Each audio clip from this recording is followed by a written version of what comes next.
రాష్ట్రపతినో ప్రధానమంత్రినో రక్షణ మంత్రినో కలవాలంటే అపాయింట్మెంట్ కోసము నెలల తరబడి ఎదురు చూడాల్సిన పరిస్థితి. ఏ 2-3 నెలలకు దొరికేది వాళ్ళకు టైము. దొరికినా కూడా వీళ్ళు చెప్పేది వింటారా లేదా అని కూడా తెలియదు. సావధానంగా వినే అవకాశం కూడా ఉండేది కాదు.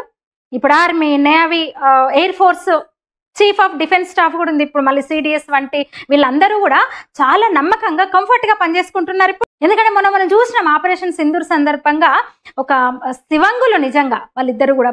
ఇంకోటి ఛత్రపతి శివాజీ చిహ్నాలు యాడ్ చేశారు నేవీకి.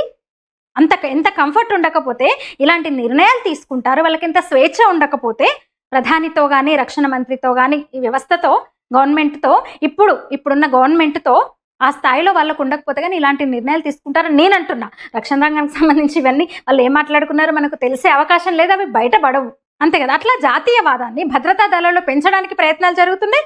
ఆత్మ నిర్భర్ దిశగా ప్రయత్నాలు జరుగుతున్నాయి. వాళ్ళకు ఫ్రీడమ్ ఇచ్చారు.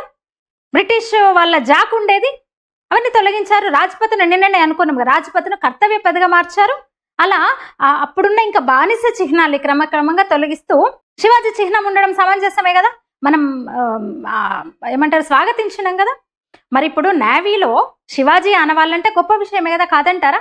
నిజంగా 78 ఏళ్ల స్వతంత్ర భారత చరిత్రలో పాకిస్తాన్ కంటిలో కన్ను పెట్టి ధైర్యంగా చూసిన యోధుడు మోదీ అనొచ్చు మనం. కొంచెం వాజ్పేయి ఏదో సాహసం చేయబోయేటప్పుడు అరే మాట్లాడితే మా దగ్గర అనుభవం ఉంది మొన్న కూడా అన్నారు కదా. ఆపరేషన్ మన పెహల్గాం తర్వాత కూడా, పెహల్గాం దాడి తర్వాత కూడా ఎట్లా బెదిరించింది పాకిస్తాన్, మా దగ్గర అనుభవం ఉంది. అరే ఉగ్రదాడి జరిగితే దేశంలోకి చొచ్చుకొని వచ్చి ముంబైలో తాజ్ హోటల్ లాంటి ఘటనలు మన భాగ్యనగరంలో కూడా జరిగితే ఉగ్రదాడి చేస్తే ఒక్క బుల్లెట్ పోయిందా ఉగ్రవాదుల మీదకి? ఒక్క ఉగ్రవాదిని ఏమన్నా చేయగలిగినామా? అప్పుడు కాల్పుల్లో పట్టబడ్డ కసబు తప్ప ఆ తర్వాత ఏమన్నా చేయగలిగినామా సరిహద్దులో? లేదు కదా.